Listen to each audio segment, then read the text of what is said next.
ইব্রাহিম ইবনে Adham রহমতুল্লাহ আলাইহিকে জিজ্ঞাসা করছিলেন, বসরার মানুষ ইব্রাহিম, ইব্রাহিম চোখের পানি ঝরতে ঝরতে বন্যা বয়া যাইতেছে, ইব্রাহিম দোয়া কেন কবুল হয় না? বলছে আল্লাহ রসুলের বিরোধিতা করবে আর দোয়া কবুল হবে। বন্যা না, যদি সমুদ্র প্রবাহিত করে দাও তারপরও আল্লাহ রসুলের বিরোধিতার কারণে দোয়া মাথার উপরে উঠবে না। আজকে আমাদের দোয়া মাথার উপরে ওঠে না। নাইলে ফিলিস্তিনের জন্য কোন মাদ্রাসা দোয়া না করে, কোন মাহফিল আছে দোয়া না করে, কোন জুমার নামাজে দোয়া না করে, কোন ওলামা দোয়া না করে। গত রমজানে তো আমি দেখলাম, আমার জীবনে আমি বাইতুল্লাহ এরকম কান্না দেখি নাই, জীবনে না।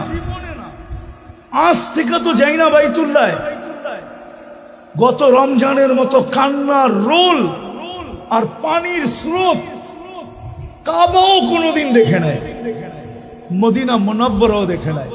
ভাবতেছিলাম এবার দুইটা ঈদ হবে, একটা রোজার ঈদ আর একটা ফিলিস্তিনের স্বাধীনতার ঈদ, কিন্তু কাটতে কাটতে রোজার ঈদ কেটে গেল, কোরবানি ঈদ কেটে গেল, আবার রমজান মাথার উপরে চলে আসতেছে। মার্চের 1 তারিখে রোজা হবে, আবারও মনে হয় ঈদ চলে আসবে, কিন্তু জানি না ফিলিস্তিনের বিজয়ের সূর্য কখন উঠবে, চাঁদ কখন উঠবে। কেন দোয়া কবুল হয় না? আল্লাহ রসুলের বিরোধিতা। শুধু ভালোবাসি বলি, চলেন আজকে তওবা করি এই মাহফিল থেকে। করবেন? কে কে মনের থেকে তওবা করতে রাজি আছেন দেখি? হাত নামায়েন না, কিন্তু আল্লাহ কিন্তু প্রথম আকাশে। এখন উল্টা করে ধরেন না, সিধা করে ধরেন। এইভাবে যেরকম দোয়া করে এইভাবে ঘুরায় ধরেন। আল্লাহকে বলেন, আল্লাহ অতীত থেকে তওবা করলাম, আপনি আমাদের তওবা কবুল করেন, আমাদের গুনাহ মাফ করে দেন। নামান অঙ্গীকার করেন, আজকের থেকে নামাজ ছাড়বো না। ওয়াদা? শুধু এতটুকু অঙ্গীকার না, সবাই হাত উঠাইতেছে না। ছাড়বেন নামাজ? হ্যাঁ, আজকের থেকে নামাজ ছাড়বো না।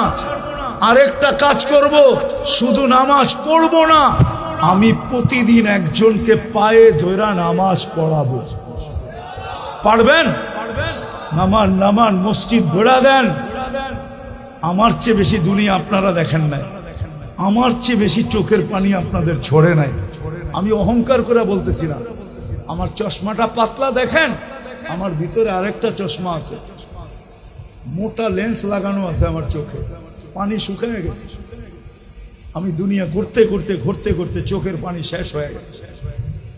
যদিও বাংলাদেশের অনেকের সাথে আমার কথা মিলবে না, কিন্তু আমি বাস্তবদর্শী বলতেছি। তওবা করে যদি আমরা না ফিরলাম, তাহলে চিৎকার কোনো কাজে দিবে না, আল্লাহর সাহায্য আসবে না। আর যেদিন আল্লাহর সাহায্য আসবে, ওই দিন আমাদের কারো দরকার হবে না।